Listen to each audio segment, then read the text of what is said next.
We talked earlier about all of the layoffs that have hit the industry recently. I was saying on Wednesday, just buckle up. We're going to see even more because all of these companies like to kind of announce their bad news together so that they take less of a blow individually because they can kind of share the blame. And it's like, oh, no, it's not just us being, short-sighted in our decisions.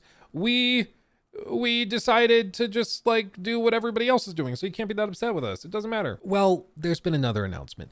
Basically, Embracer Group, which has been the cause of a lot of layoffs recently and a lot of what's called divestment, which is just when you uninvest in stuff. It's just a fancy way of saying you're like selling stuff and shutting stuff down because it was maybe not a great idea. Sometimes you can divest for like good reasons, I guess. So like, say I bought like an apartment building for $500,000 in 2005, and today that apartment building is worth like 2.5 million, and so I choose to divest it.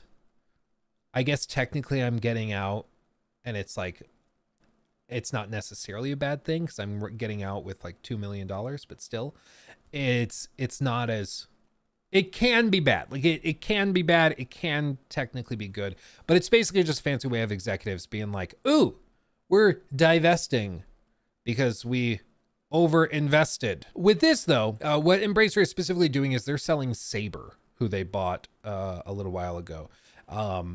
What's interesting is, as they describe, so Swedish gaming company Embracer Group AB will sell one of its largest subsidiaries, Saber Interactive, to a group of private investors in a deal worth up to $500 million, according to a person familiar with the transaction. Saber will become a privately owned company with around 3,500 employees. They're big. It's a big company. The company plans to continue doing a remake of Star Wars Knights of the Old Republic. So here you go. Here you go.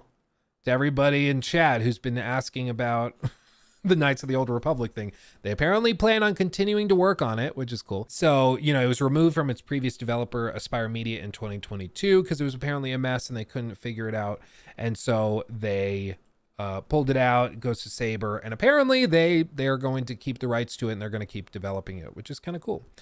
The deal will be one of Embracer's largest moves yet in an ongoing cost-cutting initiative that has seen the company lay off employees and shutter studios around the world over the past year. Saber and Embracer declined to comment. Saber, they develop games like SnowRunner, World War Z. They operate studios in several countries, including the US, Portugal, and Russia. In addition to making their own original titles, it works for other developers as well, which is like specifically in contracted work. Like I mentioned earlier, sometimes studios will go and hire somebody to work on a particular area that they don't have the manpower for. Maybe it's like, hey, we can't get the driving mechanics working in our game. We're going to basically contract a company to work on this for us. Or what, if you've ever played Game Dev Tycoon, you know what I'm talking about, where you can do contracted work for some extra money. They're also, of course, working on Space Marine 2, which is the game I'm probably most excited for from them. That's being published, I believe, through Focus Entertainment, and I think it looks awesome. And it's been delayed a lot, hopefully for polish. So we're going to see when that launches later this year. Embracer purchased Saber for $525 million in 2020 as part of a spending spree in which CEO Lars Wingefors acquired at least 27 companies.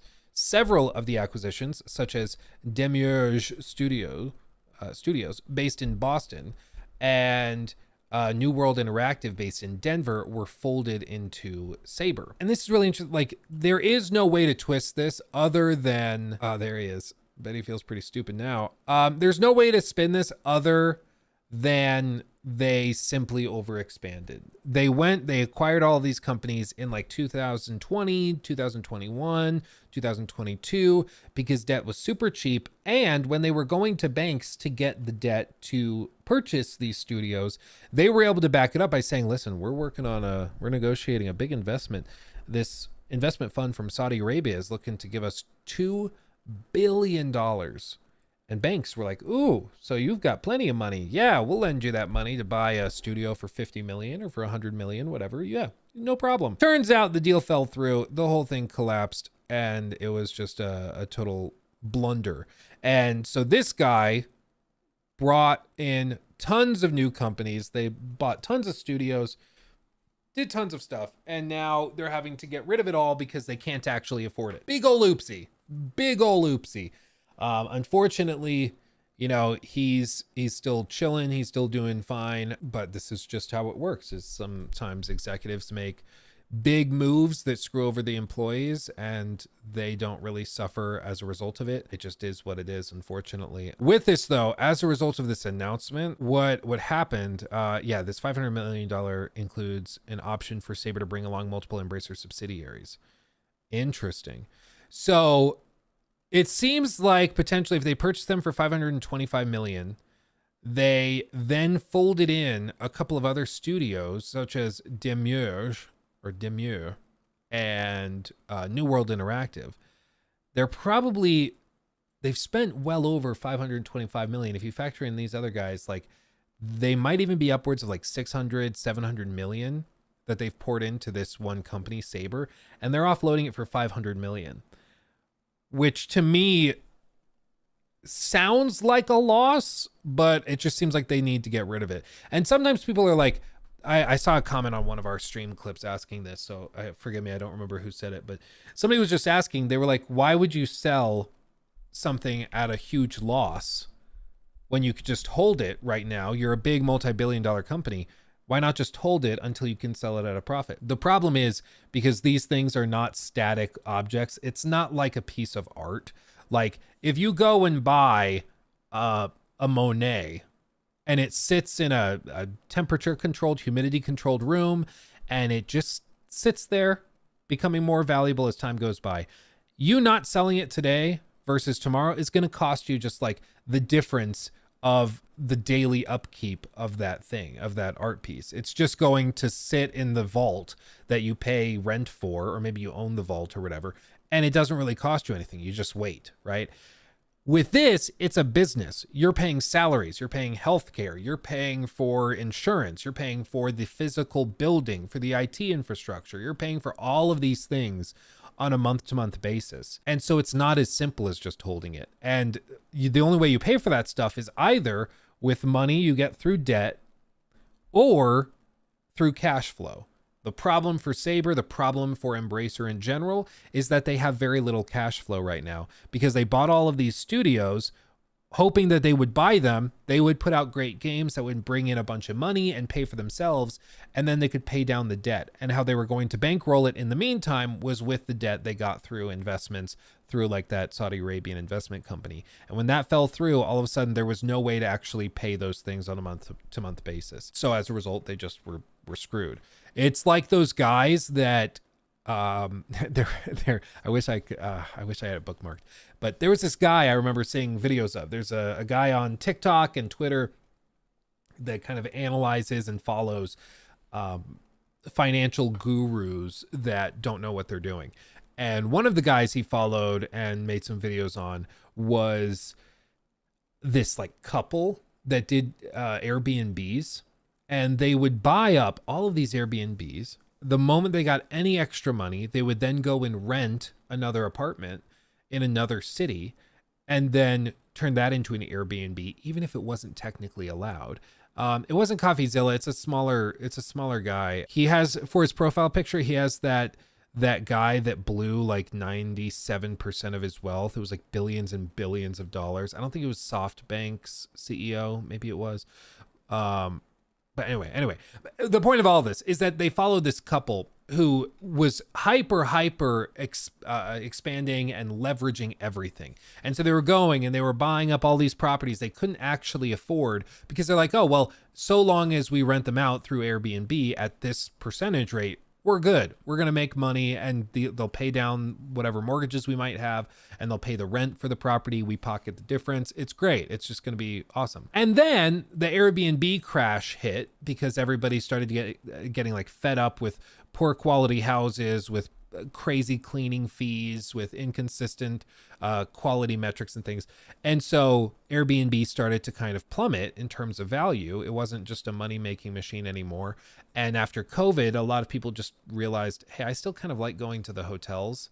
I just like having my rooms made for me and stuff and not having to pay cleaning fees. So I'm just going to do that. And all of a sudden, Airbnb started to implode. And those people lost absolutely everything because they built this huge empire of Airbnbs, but it was extremely fragile. It was a castle built on sand. And so the moment that some rain started pouring, it eroded everything out and the whole thing collapsed. And it's basically what's happened with Embracer Group is that they expanded really big, but the only way it could have worked is if they had a ton of money flowing in from the outside. And once that money stopped flowing in, there was no way to keep the boat afloat anymore. So they had to shut the whole thing down. So as a result of all of these announcements of selling off Saber and all this, they've actually, Saber. For a second, I thought I was just like straight up quoting The Office. And I was like, Sabre? But anyway, since they announced this, we've seen their stock price actually go up about 8%.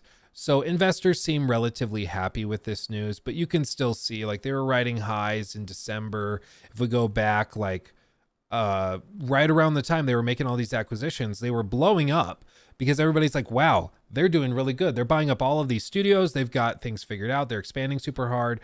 And then you see the hard crash. The big plummets right around May of last year where everybody was like, what the hell are you doing? They dropped 50%. That's crazy.